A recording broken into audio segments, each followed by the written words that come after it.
बिस्मिल्लाहिर्रहमानिर्रहीम। अस्सलाम वालेकुम students, welcome back to the new video and welcome back to the channel literature coverage. आओ literature पढ़ें। Students, आज की इस वीडियो में हम लोग 20th सेंचुरी का एक फेमस नावल पढ़ने जा रहे हैं, जिस नावल का नेम है 100 ईयर्स ऑफ सॉलिट्यूड। इस नावल को एक Colombian novelist Gabriel Garcia Marquez ने लिखा था। 100 ईयर्स ऑफ सॉलिट्यूड इस नावल को वर्ल्ड लिटरेचर का एक फेमस नावल समझा जाता है। 100 ईयर्स ऑफ सॉलिट्यूड ये नावल 1967 में पब्लिश हुआ था। इस नावल की पब्लिकेशन प्लेस थी अर्जेंटीना और ये नावल स्पेनिश लैंग्वेज में लिखा गया था। इस नावल का जॉनरा है मैजिक रियलिज्म और ये नावल इंग्लिश लैंग्वेज में 1970 में पब्लिश हुआ था। इस नावल को अब तक 46 लैंग्वेजेस में ट्रांसलेट कर लिया गया है और इस नावल की 50 मिलियन से ज़्यादा कॉपीज सेल हो चुकी हैं। 100 ईयर्स ऑफ सॉलिट्यूड इस नावल की सेटिंग ऑफ टाइम है तकरीबन 1820s से लेकर 1920s तक और 100 ईयर्स ऑफ सॉलिट्यूड इस नावल की सेटिंग ऑफ प्लेस है Macondo, a fictional town in Colombia. Macondo इस फिक्शनल टाउन में एक फैमिली रह रही होती है जिसका नाम होता है बुएंडिया फैमिली, और बुएंडिया फैमिली की मुख्तलिफ जनरेशन्स की यह स्टोरी है। और 100 ईयर्स ऑफ सॉलिट्यूड इस नावल में बुएंडिया फैमिली की 7 जनरेशन्स की स्टोरी बताई गई है। स्टूडेंट्स, ये नावल समझने में थोड़ा सा मुश्किल है क्योंकि इस नावल के करैक्टर्स के नाम मिलते जुलते हैं और इस नावल में बुएंडिया फैमिली की 7 जनरेशन्स के बारे में बताया गया है। तो स्टूडेंट्स, मैं कोशिश करूँगा कि आप लोगों को आसान से आसान तरीके से 100 ईयर्स ऑफ सॉलिट्यूड ये नावल समझाने की कोशिश करूं। तो स्टूडेंट्स, आप लोग भी ये नावल ध्यान से समझिएगा और जो इन्फॉर्मेशन आप लोगों को इस वीडियो से मिले वो इन्फॉर्मेशन आप अपने पेन पेंसिल से किसी कॉपी पर या रजिस्टर पर लिख लो। फिर ना कहना कि 100 ईयर्स ऑफ सॉलिट्यूड ये नावल समझ में नहीं आया, ये नावल बड़ा मुश्किल है, ये नावल तो बड़ा कन्फ्यूजन वाला है, ये नावल बड़ा कम्प्लेक्स है। अब स्टूडेंट्स, 100 ईयर्स ऑफ सॉलिट्यूड इस नावल के राइटर के बारे में जान लेते हैं। गैब्रियल गार्सिया मार्किज 6 मार्च 1927 में अराकटाका, कोलंबिया में पैदा हुआ था और 17 अप्रैल 2014 में मैक्सिको सिटी, मैक्सिको में गैब्रियल गार्सिया मार्किज की डेथ हो गई थी। गैब्रियल गार्सिया मार्किज एक Colombian novelist, short story writer, screen writer और एक जर्नलिस्ट था। और गैब्रियल गार्सिया मार्किज 20th सेंचुरी का एक फेमस राइटर था जो कि अपने स्पेनिश लैंग्वेज में लिखे गए वर्क्स की वजह से काफ़ी फेमस हुआ। 1972 में गैब्रियल गार्सिया मार्किज को नोइस्टैट इंटरनेशनल प्राइज़ फॉर लिटरेचर दिया गया और 1982 में गैब्रियल गार्सिया मार्किज को नोबेल प्राइज़ इन लिटरेचर दिया गया। इसके अलावा लैटिन अमेरिकन लिटरेचर में गैब्रियल गार्सिया मार्किज को मैजिकल रियलिज्म पर नावल लिखने की वजह से इंटरनेशनल फेम मिली। गैब्रियल गार्सिया मार्किज ने 100 ईयर्स ऑफ सॉलिट्यूड ये नावल किस तरह से लिखा था, अब इसके बारे में बात करते हैं। 1965 में गैब्रियल गार्सिया मार्किज मैक्सिको के सिटी एकापल्को में अपनी फैमिली के साथ छुट्टियां मनाने के लिए जा रहा था तो अचानक उसे एक नई किताब लिखने का ख्याल आया। गैब्रियल गार्सिया मार्किज ने अपनी गाड़ी वापस मोड़ी और अपनी बीवी को कहा कि वो आने वाले कुछ महीनों तक उनकी फैमिली के अखराजात को संभाल ले। फिर गैब्रियल गार्सिया मार्किज वापस कोलंबिया अपने घर चला गया और अगले 18 महीनों तक उसने लिखना जारी रखा और यही work 100 years of solitude Gabriel Garcia Marquez ने इन 18 महीनों में लिखा था। Gabriel Garcia Marquez Colombian history और अपने जर्नलिस्ट के एक्सपीरियंसेस से काफ़ी इंस्पायर था।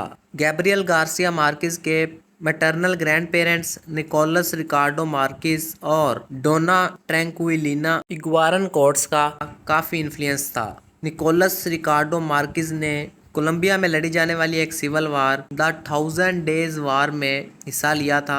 17 अक्टूबर 1899 से लेकर 21 नवंबर 1902 तक कोलंबिया में द 1000 डेज वार चली। एक तरफ कोलंबिया की लिबरल पार्टी थी इस वार में और दूसरी तरफ कंजर्वेटिव पार्टी थी। लिबरल पार्टी ये वार जीत गई थी और निकोलस रिकार्डो मार्किज ने कंजर्वेटिव कोलंबियन गवर्नमेंट के खिलाफ वार में हिस्सा लिया था। और स्टूडेंट्स, 100 ईयर्स ऑफ सॉलिट्यूड इस नावल में भी आप लोगों को एक वार के बारे में जानने को मिलेगा। डोना ट्रैंक्विलिना इग्वारन कोर्ट्स इसके सुपरस्टिशियस बिलीफ्स की वजह से गैब्रियल गार्सिया मार्किज ने 100 ईयर्स ऑफ सॉलिट्यूड इस नावल का स्टाइल भी मैजिक रियलिज्म पर ही रखा है। गैब्रियल गार्सिया मार्किज के मैटरनल ग्रैंड पेरेंट्स कोलंबिया के टाउन अराकटाका में रहते थे जहां पर गैब्रियल गार्सिया मार्केज ने अपना बचपन गुजारा था। और अराकटाका इसी प्लेस की वजह से गैब्रियल गार्सिया मार्केज को 100 ईयर्स ऑफ सॉलिट्यूड इस नावल में एक फिक्शनल टाउन मैकोंडो के बारे में लिखने का ख्याल आया।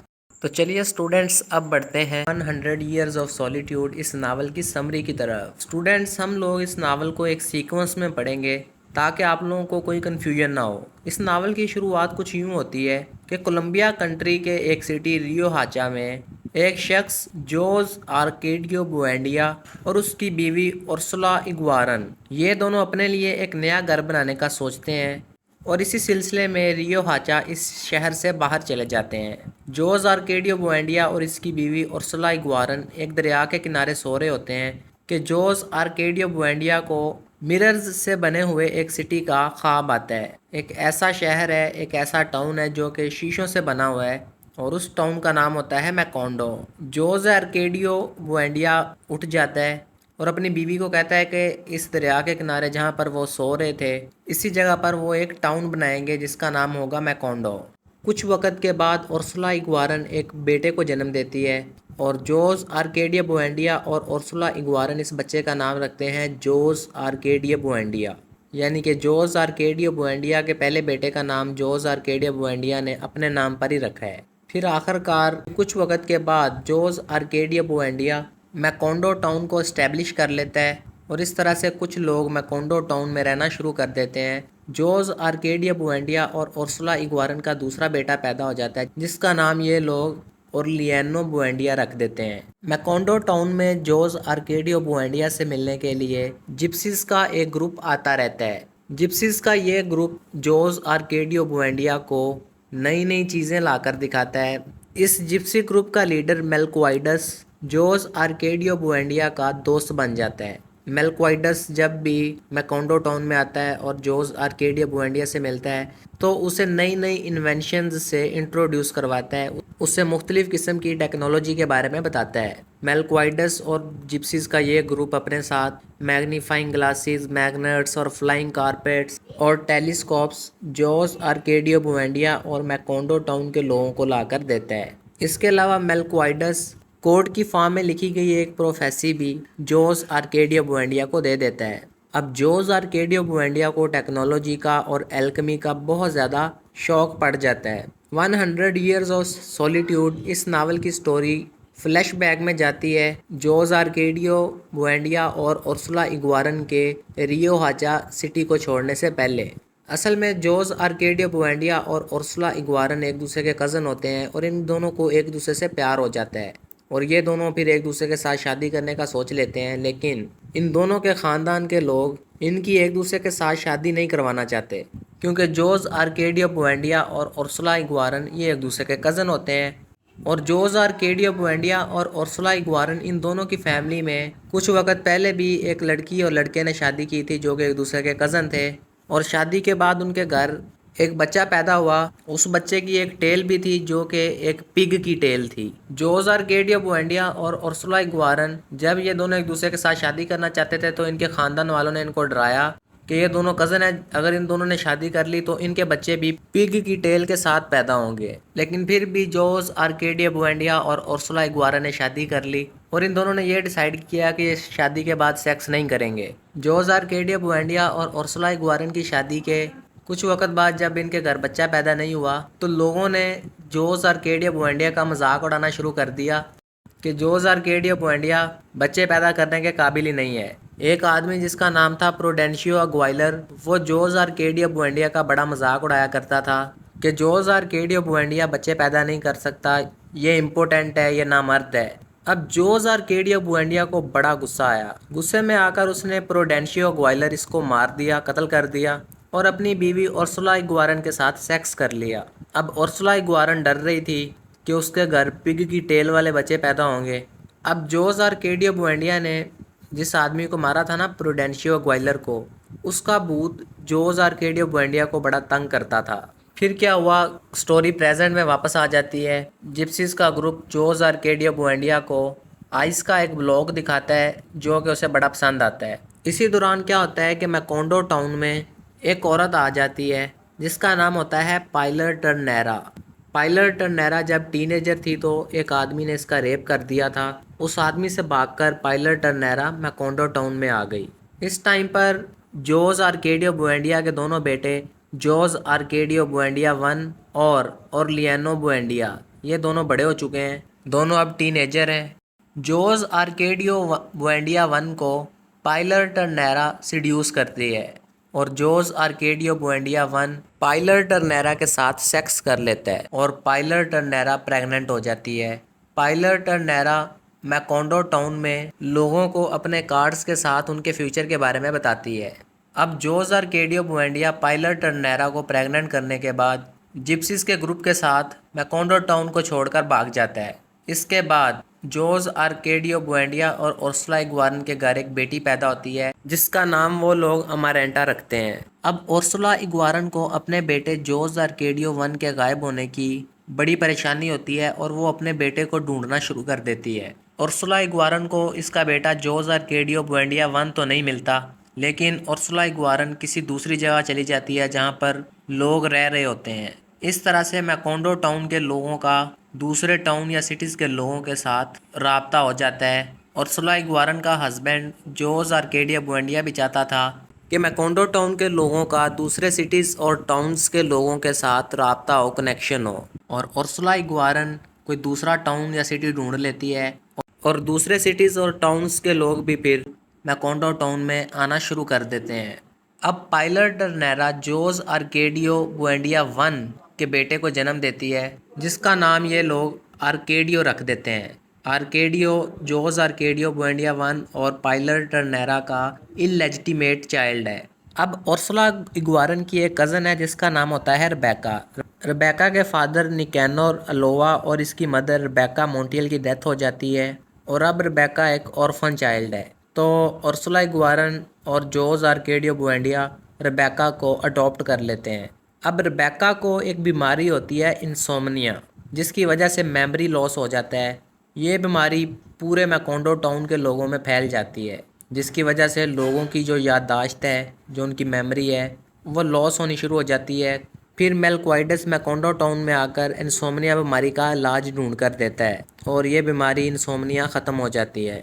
अब मैकोंडो टाउन में दूसरे सिटीज़ और टाउन्स के लोग आकर रहना शुरू हो गए हैं। तो कोलंबिया की गवर्नमेंट डॉन अपोलाइनर मॉस्कोट को मैकोंडो टाउन का मजिस्ट्रेट बनाकर भेज देती है। जोस आर्केडियो बुएंडिया, डॉन अपोलाइनर मॉस्कोट, उसकी फैमिली और उसके साथ आए हुए सोल्जर्स को मैकोंडो टाउन में रहने के लिए जगह दे देता है, लेकिन जोस आर्केडियो बुएंडिया डॉन अपोलाइनर को और उसके साथ आए हुए सोल्जर्स को मैकोंडो टाउन के दुश्मन का नाम देता है।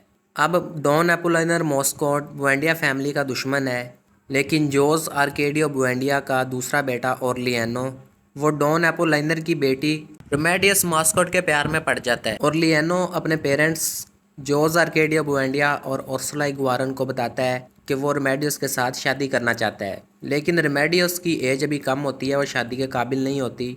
तो ओरलियानो कहता है कि वो तब तक वेट करेगा जब तक रेमेडियस शादी के काबिल हो जाएगी। अब कुछ वक्त के बाद ओरलियानो पायलर टर्नेरा की तरफ अट्रैक्ट हो जाता है और उसके साथ सेक्स कर लेता है और पायलर टर्नेरा फिर से प्रेग्नेंट हो जाती है। जोस आर्केडियो बुएंडिया और उर्सुला इग्वारन की डॉटर अमारेंटा और इनकी अडॉप्टेड डॉटर रेबेका, इन दोनों को एक इटालियन पियानोला एक्सपर्ट जिसका नाम होता है पिएट्रो क्रेस्पी, इसके साथ प्यार हो जाता है। पिएट्रो क्रेस्पी एक इटालियन म्यूजिशियन है और मैकोंडो टाउन के लोगों को ये म्यूज़िक के बारे में सिखाता है। अमारेंटा और रेबेका ये दोनों पिएट्रो क्रेस्पी के साथ प्यार करने लग जाती हैं, लेकिन पिएट्रो क्रेस्पी ये रेबेका को पसंद करता है। तो जो अमारेंटा होती है वो बड़ी जेलस होती है रेबेका से और पिएट्रो क्रेस्पी से। तो अमारेंटा भी ये इरादा कर लेती है कि वो पिएट्रो क्रेस्पी और रेबेका की शादी नहीं होने देगी। अमारेंटा तो रेबेका को जहर देकर मारना चाहती है और पिएट्रो क्रेस्पी और रेबेका की शादी को लेट करती रहती है। जिप्सी लीडर मेलक्वाइडस की फिर डेथ हो जाती है और जोस आर्केडियो बुएंडिया अपना ज़्यादातर टाइम तन्हाई में और मुख्तलिफ चीज़ों का नॉलेज हासिल करने में गुजार देता है। प्रोडेंशियो एग्वाइलर का भूत भी जोस आर्केडियो बुएंडिया को बार बार विजिट करने के लिए आता है। इस वजह से जोस आर्केडियो बुएंडिया आखिरकार पागल हो जाता है और जोस आर्केडियो बुएंडिया की फैमिली के लोग उसको अपने घर के बैकयार्ड में मौजूद एक दरख्त के साथ बांध देते हैं। जोस आर्केडिया बुएंडिया ये लैटिन लैंग्वेज बोलता है, जो कि इसकी फैमिली के लोगों को समझ नहीं आती। काफ़ी साल दरख्त के साथ बंधे रहने के बाद जोस आर्केडिया बुएंडिया की डेथ हो जाती है। फिर कुछ वक्त गुजरता है और डॉन एपोलाइनर मॉस्कोट की बेटी रेमेडियोस जवान हो जाती है और वो शादी के काबिल हो जाती है। तो ओरलियानो बुएंडिया और रेमेडियोस ये दोनों एक दूसरे के साथ शादी कर लेते हैं, लेकिन अमारेंटा की वजह से पिएट्रो क्रेस्पी और बेका की शादी नहीं हो पाती। पिएट्रो क्रेस्पी और बेका की शादी भी उसी दिन होनी थी जिस दिन ओरलियानो बुएंडिया और रेमेडियोस की शादी थी। ओरलियानो बुएंडिया और रेमेडियोस की शादी के बाद रेमेडियोस प्रेग्नेंट हो जाती है और प्रेगनेंसी के दौरान ही ब्लड पॉइजनिंग इलनेस की वजह से उसकी डेथ हो जाती है। अब जोस आर्केडियो बुएंडिया और उर्सुला इग्वारन का बेटा जोस आर्केडियो वन, जो कि जिप्सीज के साथ भाग गया था, वो वापस मैकोंडो टाउन में आ जाता है। जोस आर्केडियो बुएंडिया वन अब एक आदमी बन चुका है और उसकी बॉडी पर बहुत सारे टैटूज होते हैं। अब जोस आर्केडियो बुएंडिया और उर्सुला इग्वारन की जो अडॉप्टेड डॉटर होती है ना, रेबेका, वो जोस आर्केडियो बुएंडिया वन की तरफ अट्रैक्ट हो जाती है और जोस आर्केडियो बुएंडिया वन और रेबेका ये दोनों एक दूसरे के साथ शादी कर लेते हैं। यानी कि रेबेका ने पिएट्रो क्रेस्पी के साथ अब शादी नहीं की, उसने जोस आर्केडियो बुएंडिया वन के साथ शादी कर ली है। जोस आर्केडियो बुएंडिया वन की मदर उर्सुला इग्वारन जोस आर्केडियो बुएंडिया और रेबेका की शादी से खुश नहीं होती और इन दोनों को अपने घर से निकाल देती है और इन दोनों को अपने घर में आने से मना कर देती है। दूसरी तरफ जोस आर्केडियो बुएंडिया और उर्सुला इग्वारन का दूसरा बेटा ओरलियानो, वो वार में काफ़ी इंटरेस्ट लेने लगता है। ये वार कंजर्वेटिव पार्टी और लिबरल पार्टी के दरमियान होती है। ओरलियानो बुएंडिया कंजर्वेटिव पार्टी के खिलाफ लिबरल पार्टी की साइड से जंग में हिस्सा लेता है और ओरलियानो बुएंडिया को अब मैकोंडो टाउन के लोग कलोनल ओरलियानो बुएंडिया के नाम से जानते हैं। लिबरल पार्टी की विक्ट्री के बाद कलोनल ओरलियानो बुएंडिया जोस आर्केडियो बुएंडिया वन और पाइलर टर्नेरा के इलेजिटिमेट सन आर्केडियो को मैकोंडो टाउन का इंचार्ज बना देता है और खुद कलोनल ओरलियानो बुएंडिया मैकोंडो टाउन से बाहर चला जाता है। पीछे से आर्केडियो मैकोंडो टाउन के लोगों पर बड़ा जुल्म करता है। आर्केडियो पाइलर टर्नेरा की तरफ काफ़ी अट्रैक्ट होता है और पाइलर टर्नेरा के साथ सोने की कोशिश करता है, क्योंकि आर्केडियो को नहीं पता होता कि पाइलर टर्नेरा ही उसकी मदर है, लेकिन पाइलर टर्नेरा को पता होता है कि आर्केडियो इसका बेटा है। तो पाइलर टर्नेरा एक लड़की सेंटा सोफिया डीले पाइडेड को पैसे देकर अपने बेटे आर्केडियो के साथ सोने के लिए भेज देती है, लेकिन आर्केडियो को सेंटा सोफिया पसंद आ जाती है और आर्केडियो फिर सेंटा सोफिया के साथ शादी कर लेता है। शादी के बाद सेंटा सोफिया के घर एक बेटी पैदा होती है। आर्केडियो और सेंटा सोफिया अपनी बेटी का नाम रखते हैं रेमेडियोस द ब्यूटी। फिर एक वक्त आता है जब लिबरल पार्टी कंजर्वेटिव पार्टी से जंग हार जाती है और एक कंजर्वेटिव फायरिंग स्क्वाड आर्केडियो को शूट कर देती है, आर्केडियो को गोलियां मारकर मार देती है। अब जो पिएट्रो क्रेस्पी होता है, उसकी रेबेका के साथ तो शादी नहीं हो पाती, वो फिर क्या करता है, अमारेंटा को प्रपोज करता है। अमारेंटा पिएट्रो क्रेस्पी से प्यार करती है, उसको पसंद करती होती है, लेकिन फिर भी पिएट्रो क्रेस्पी का मैरिज प्रपोजल रिजेक्ट कर देती है। अब पिएट्रो क्रेस्पी ना रेबेका के साथ शादी कर सका और ना ही अमारेंटा के साथ शादी कर सका, तो इसी गम में पिएट्रो क्रेस्पी सुसाइड कर लेता है।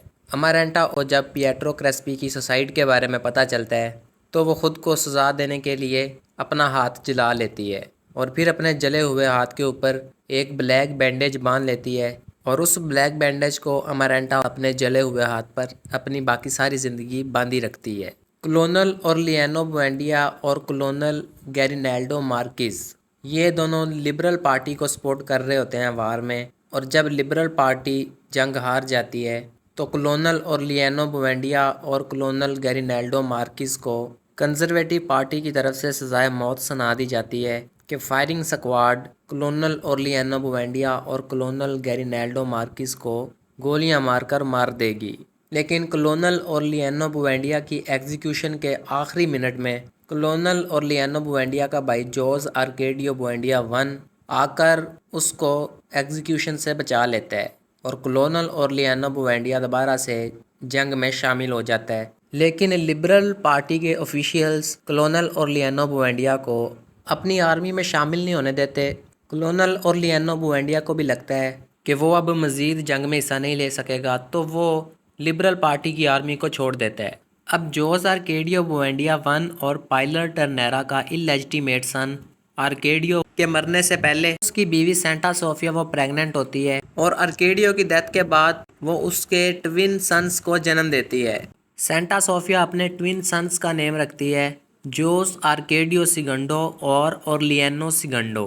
अब स्टूडेंट्स आप लोग गौर करना कि बुएंडिया फैमिली की जो नस्ल है वो आर्केडियो और सेंटा सोफिया के बच्चों से आगे बढ़ेगी। अब क्लोनल और लियानो बुएंडिया का जो भाई है जोस आर्केडियो बुएंडिया वन, उसको कोई गोली मारकर कत्ल कर देता है, शायद इस वजह से क्योंकि जोस आर्केडिया बुएंडिया वन ने अपने भाई क्लोनल और लियानो बुएंडिया को कंजर्वेटिव पार्टी की एग्जीक्यूशन से बचाया होता है।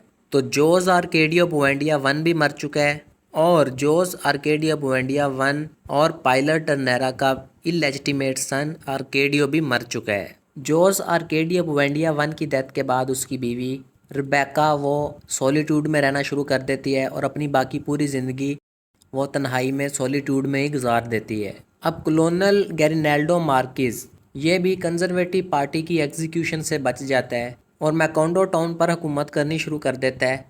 क्लोनल गैरिनेल्डो मार्किस और अमारेंटा का रोमांटिक रिलेशनशिप शुरू हो जाता है, लेकिन जल्द ही अमारेंटा ये समझ जाती है कि उनका ये रोमांटिक रिलेशनशिप ठीक नहीं है, तो आहिस्ता आहिस्ता अमारेंटा क्लोनल गैरिनेल्डो मार्किस से दूर हो जाती है।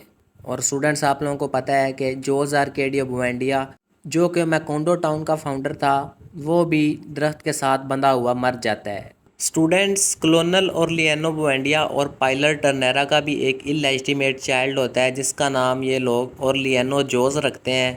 और लियानो जोस अब जवान हो चुका है और वो अपनी आंट अमारेंटा की तरफ अट्रैक्शन महसूस करता है और लियानो जोस को लगता है कि वो अपनी आंट अमारेंटा के साथ शादी कर पाएगा और लियानो जोस और अमारेंटा साथ सोते हैं, लेकिन ये दोनों सेक्स नहीं करते और आहिस्ता आहिस्ता अमारेंटा और लियानो जोस साथ सोना बंद कर देते हैं और लियानो जोस अपने फादर क्लोनल और लियानो बुएंडिया के साथ जंग में शामिल हो जाता है और बाद में लिबरल पार्टी और कंजर्वेटिव पार्टी की जंग में एक पीस ट्रीटी साइन किया जाता है और लियानो जोस दोबारा से मैकोंडो टाउन की तरफ जाने की कोशिश करता है अपनी आंट अमारेंटा को ये बताने के लिए कि वो अमारेंटा के साथ ही रहना चाहता है। लेकिन जब ओरलियानो जोस मैकोंडो टाउन की तरफ जा रहा होता है तो कंजर्वेटिव आर्मी का एक कैप्टन जंग में ही ओरलियानो जोस को गोली मारकर मार देता है।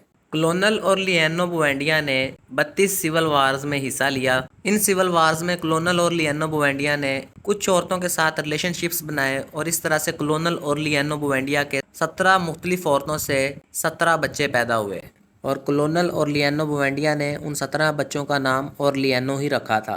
तो क्लोनल और लियानो बुएंडिया के वो 17 बच्चे मैकोंडो टाउन में क्लोनल और लियानो बुएंडिया से मिलने के लिए आते हैं। क्लोनल और लियानो बुएंडिया लिबरल पार्टी की आर्मी को कहता है, कन्विंस करने की कोशिश करता है कि वो जंग करना बंद कर दें। लिबरल पार्टी और कंजर्वेटिव पार्टी की जंग को रोकने के लिए क्लोनल और लियानो बुएंडिया एक एग्रीमेंट साइन भी करता है और उसे ऐसे लगता है कि जैसे वो खुद को और अपनी पार्टी लिबरल पार्टी को धोखा दे रहा है। इस वजह से क्लोनल और लियानो बुएंडिया सुसाइड करने की कोशिश भी करता है खुद, लेकिन क्लोनल और लियानो बुएंडिया मरने से बच जाता है और तन्हाई में एक वर्कशॉप में गोल्ड की फ़िश बनाना शुरू कर देता है।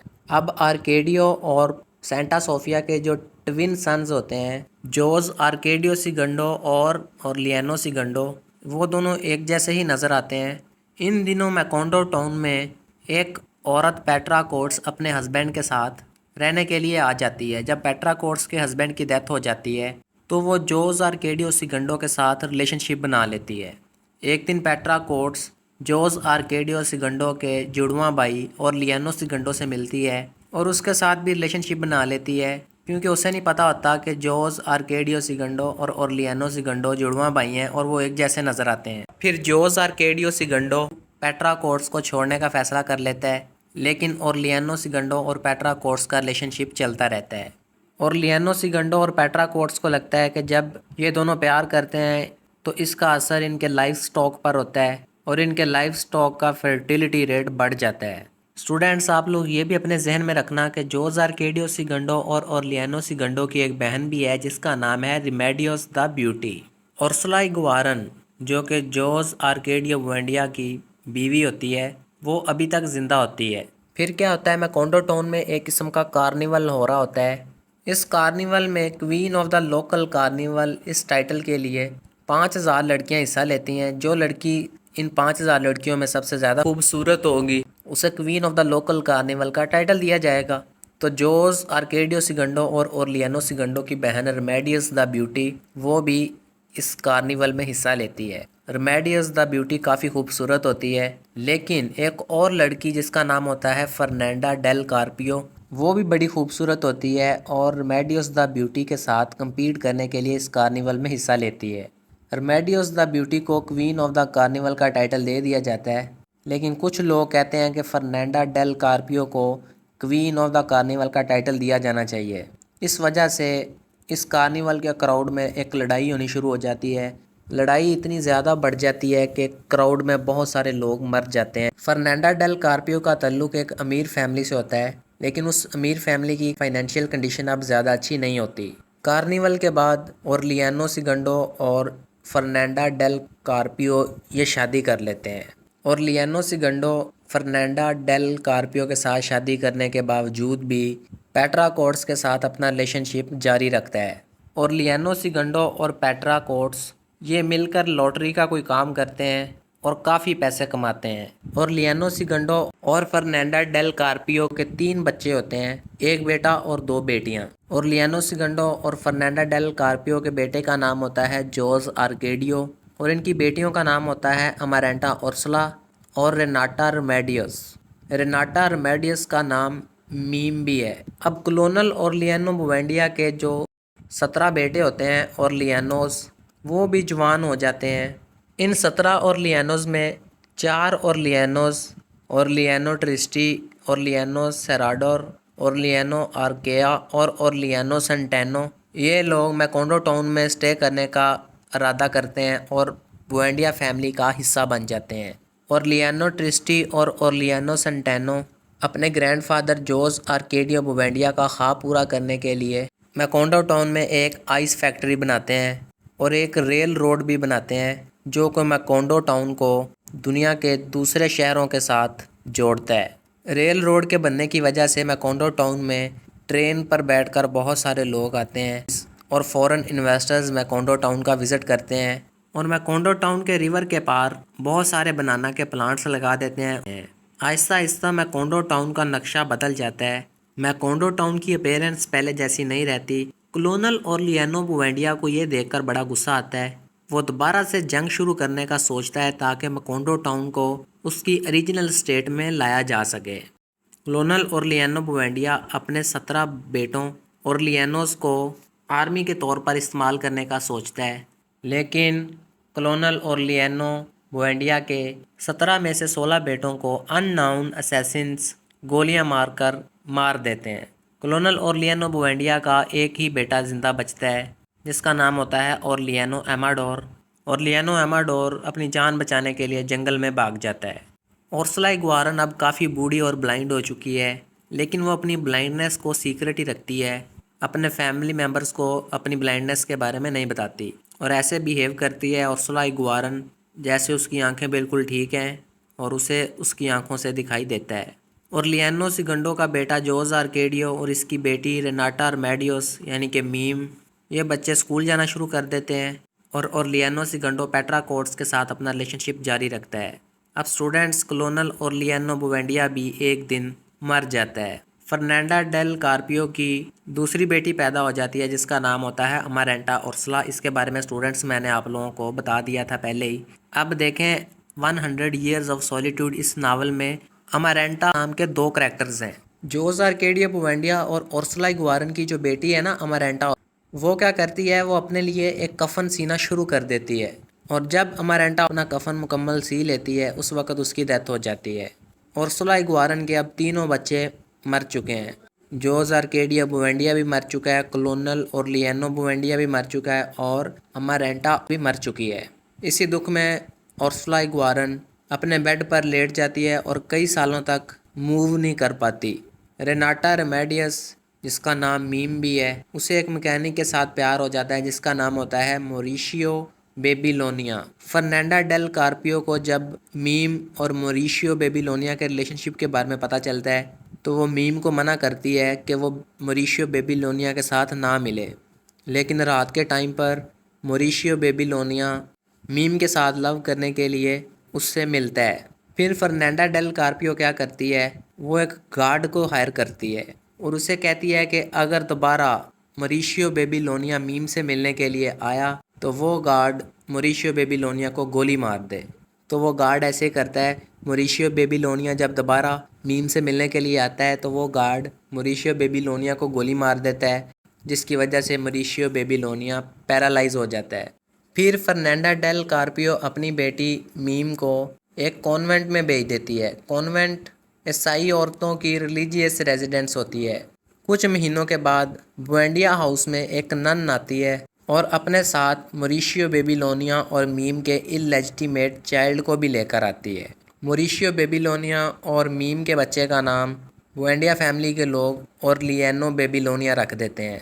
अब फर्नांडा डेल कार्पियो मॉरिशियो बेबीलोनिया और अपनी बेटी मीम के इललेजिटिमेट चाइल्ड की वजह से बहुत शर्मिंदा होती है और लोगों को यही बताती है कि ये बच्चा एक ऑर्फन है जिसका बुएंडिया फैमिली से कोई ताल्लुक नहीं है, और फर्नांडा डेल कार्पियो इस बच्चे को छुपा लेती है। फर्नांडा डेल कार्पियो और लिएनो बेबीलोनिया इस बच्चे को जान से मारना चाहती है, लेकिन वो इस बच्चे को नहीं मार पाती है।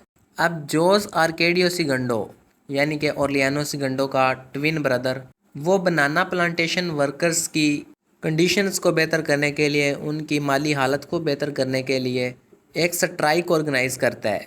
लेकिन जब बनाना प्लांटेशन वर्कर्स स्ट्राइक कर रहे होते हैं तो एक आर्मी 3000 वर्कर्स को गोलियां मारकर मार देती है और वर्कर्स की डेड बॉडीज़ को एक ट्रेन में लोड कर देती है, वर्कर्स की डेड बॉडीज़ को समुद्र में फेंकने के लिए। जोस आर्केडियो सिगंडो ये मरने से बच जाता है और ट्रेन के अंदर डेड बॉडीज़ के साथ ही पड़ा होता है। जोस आर्केडियो सिगंडो ट्रेन से छलांग लगाकर मैकोंडो टाउन आ जाता है और लोगों को 3000 वर्कर्स की डेथ के बारे में बताता है कि किस तरह से एक आर्मी ने 3000 वर्कर्स को, जो कि बनाना प्लांटेशन का काम करते थे, उनको मार दिया। लेकिन कोई भी जोस आर्केडियो सिगंडो की इस स्टोरी पर यकीन नहीं करता। फिर मैकोंडो टाउन में बारिश होना शुरू हो जाती है। जोस आर्केडियो सिगंडो ये जिप्सी लीडर मेलक्वाइडस के एक ओल्ड रूम में छुप जाता है और मेलक्वाइडस की जो मैन्युस्क्रिप्ट्स होती हैं उनको ट्रांसलेट करने की कोशिश करता है। मैकोंडो टाउन में तकरीबन 5 साल तक बारिश होती रहती है लगातार। जोस आर्केडियो सिगंडो का भाई ओरलियानो सिगंडो अपने घर में बंद होकर रह जाता है। वो अमारेंटा ओर्सला और अपनी बेटी मीम के बेटे ओरलियानो की देखभाल करनी शुरू कर देता है। मैकोंडो टाउन में एक फ्लड आता है जिसकी वजह से ओरलियानो सिगंडो का लाइफ स्टॉक मर जाता है। अब फर्नांडा डेल कार्पियो यानी कि ओरलियानो सिगंडो की बीवी को कोई यूट्राइन डिसीज़ होती है। वो इमेजिनरी डॉक्टर्स को ख़त लिखती है अपने ट्रीटमेंट के लिए।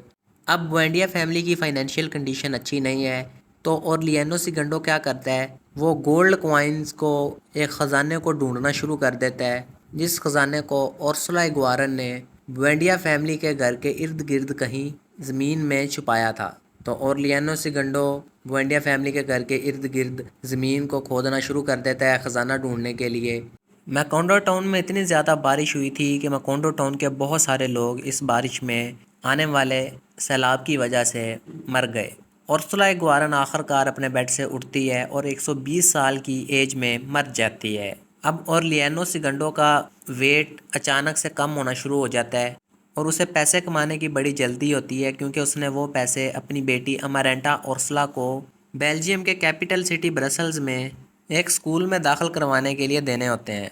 जोस आर्केडियो सिगंडो मीम के बेटे ओरलियानो बेबीलोनिया को मेलक्वाइडस की मैन्युस्क्रिप्ट्स के बारे में बताता है ताकि मेलक्वाइडस की इन मैन्युस्क्रिप्ट्स को ट्रांसलेट करने की जिम्मेदारी जोस आर्केडियो सिगंडो की डेथ के बाद ओरलियानो ले सके। ओरलियानो सिगंडो और जोस आर्केडियो सिगंडो ये एक ही वक्त में मर जाते हैं। ओरलियानो सिगंडो को एक अननोन थ्रोट इलनेस होती है। तो इस तरह से ट्विन ब्रदर्स जोस आर्केडियो सिगंडो और ओरलियानो सिगंडो ये एक ही वक्त में मर जाते हैं और जब इनको दफनाने का टाइम आता है तो इन दोनों को एक दूसरे की कब्रों में दफना दिया जाता है, क्योंकि इनकी आइडेंटिटीज़ स्विच हो चुकी होती हैं। और उर्सुला इग्वारन को भी लगता था कि ओरलियानो सिगंडो और जोस आर्केडियो सिगंडो की आइडेंटिटीज़ स्विच हो गई हैं, क्योंकि इनकी अपीयरेंस, इनकी शक्लें एक दूसरे से बहुत मिलती जुलती थीं। तो मैकोंडो टाउन के लोग ओरलियानो सिगंडो को जोस आर्केडियो सिगंडो समझकर जोस आर्केडियो सिगंडो की कब्र में दफन कर देते हैं, और जोस आर्केडियो सिगंडो को ओरलियानो सिगंडो समझकर ओरलियानो सिगंडो की कब्र में दफन कर देते हैं। अब मीम का बेटा ओरलियानो बेबीलोनिया वो मेलक्वाइडस की संस्कृत लैंग्वेज में लिखी हुई मैन्युस्क्रिप्ट्स को ट्रांसलेट करना शुरू कर देता है, और ये सोचता है कि ये मैन्युस्क्रिप्ट्स तब ही ट्रांसलेट हो पाएंगी जब ये मैन्युस्क्रिप्ट्स 100 साल पुरानी हो जाएंगी। उर्सुला इग्वारन की डेथ के बाद सेंटा सोफिया डिला पाइडेड वो बुएंडिया हाउस को छोड़कर चली जाती है, और जल्द ही कुछ टाइम बाद फर्नांडा डेल कार्पियो की भी डेथ हो जाती है। और लियानो सिगंडो और फर्नांडा डेल कार्पियो का बेटा जोस आर्केडियो वो मैकोंडो टाउन में आता है, और उसे उर्सुला इग्वारन का सोना मिल जाता है, जो उर्सुला इग्वारन के बेड के नीचे ही छुपा होता है। उर्सुला इग्वारन के खजाने को जोस आर्केडियो मैकोंडो टाउन के यंग लड़कों के साथ मुख्तलिफ पार्टीज़ में उड़ा देता है, और बाद में जोस आर्केडियो की अपने भांजे और लियानो बेबीलोनिया के साथ भी फ्रेंडशिप हो जाती है।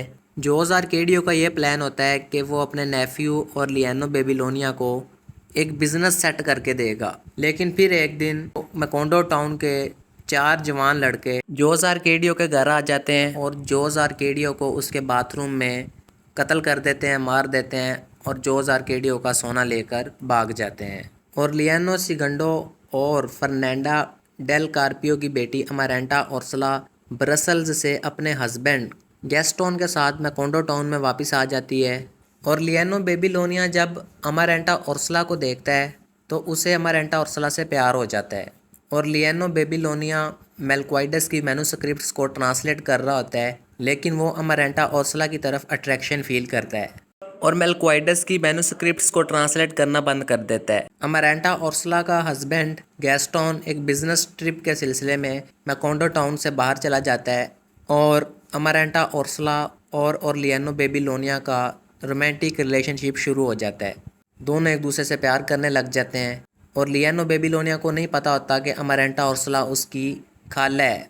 अमारेंटा उर्सुला अपने हस्बैंड गैस्टोन को एक ख़त लिखती है और उसे बताती है कि उसका और लियानो बेबीलोनिया के साथ रिलेशनशिप शुरू हो गया है, और अमारेंटा उर्सुला ये भी लिखती है ख़त में कि गैस्टोन अब मैकोंडो टाउन में वापस ना आए। अब अमारेंटा उर्सुला और लियानो बेबीलोनिया ये दोनों सेक्स कर लेते हैं, और अमारेंटा उर्सुला प्रेग्नेंट हो जाती है। मैकोंडो टाउन में कुछ बुक सेलर्स होते हैं जिनसे ओरलियानो बेबीलोनिया बुक्स खरीदकर मेलक्वाइडस की मैन्युस्क्रिप्ट्स को ट्रांसलेट करता है। तो मैकोंडो टाउन के बुक सेलर्स और ओरलियानो के दोस्त मैकोंडो टाउन को छोड़कर चले जाते हैं। कुछ टाइम के बाद अमारेंटा उर्सुला एक बच्चे को जन्म देती है, और लियानो बेबीलोनिया और अमारेंटा उर्सुला का ये बच्चा पिग की टेल के साथ पैदा होता है, जिसके बारे में उर्सुला इग्वारन डरती थी कि उर्सुला इग्वारन के बच्चे पिग की टेल के साथ पैदा होंगे, क्योंकि उर्सुला इग्वारन ने अपने कज़न जोस आर्केडियो बुएंडिया के साथ शादी की थी। अब अमारेंटा उर्सुला और लियानो बेबीलोनिया के बच्चे को जन्म देने के बाद मर जाती है, और लियानो बेबीलोनिया और अमारेंटा उर्सुला के पिग की टेल वाले बच्चे का नाम भी ये लोग और लियानो ही रखते हैं, जो कि बुएंडिया फैमिली का आखिरी मेंबर होता है। अमारेंटा उर्सुला की डेथ के बाद और लियानो बेबीलोनिया बड़ा दुखी होता है, और लियानो बेबीलोनिया अपने बेटे और लियानो का ख्याल रखना भूल जाता है।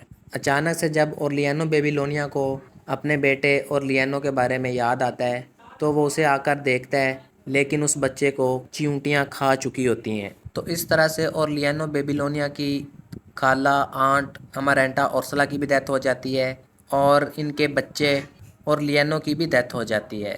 फिर ओरलियानो बेबीलोनिया दोबारा से मेलक्वाइडस की मैन्युस्क्रिप्ट्स को देखता है और उनको ट्रांसलेट कर लेता है। मेलक्वाइडस की मैन्युस्क्रिप्ट्स में ओरलियानो बेबीलोनिया ये देखता है कि एक लाइन एक दरख्त के साथ जुड़ी हुई है, और इस लाइन के आखिरी सिरे को चींटियाँ खा रही हैं। जैसे ही ओरलियानो बेबीलोनिया मेलक्वाइडस की मैन्युस्क्रिप्ट की ट्रांसलेशन को मुकम्मल पढ़ लेता है, एक बहुत ही तेज़ आंधी आती है, बहुत तेज़ हवा चलती है, और इस आंधी और तेज़ हवा की वजह से पूरा मैकोंडो टाउन तबाह हो जाता है और साथ ही साथ ओरलियानो बेबीलोनिया की भी डेथ हो जाती है। मैकोंडो टाउन और बुएंडिया फैमिली मुकम्मल तौर पर ख़त्म हो जाती है। और स्टूडेंट्स इसके साथ ही 100 ईयर्स ऑफ सॉलिट्यूड ये नावल भी ख़त्म हो जाता है। स्टूडेंट्स, अगर आप लोगों को इस नावल की समझ आई है तो कमेंट करके ज़रूर बताइएगा।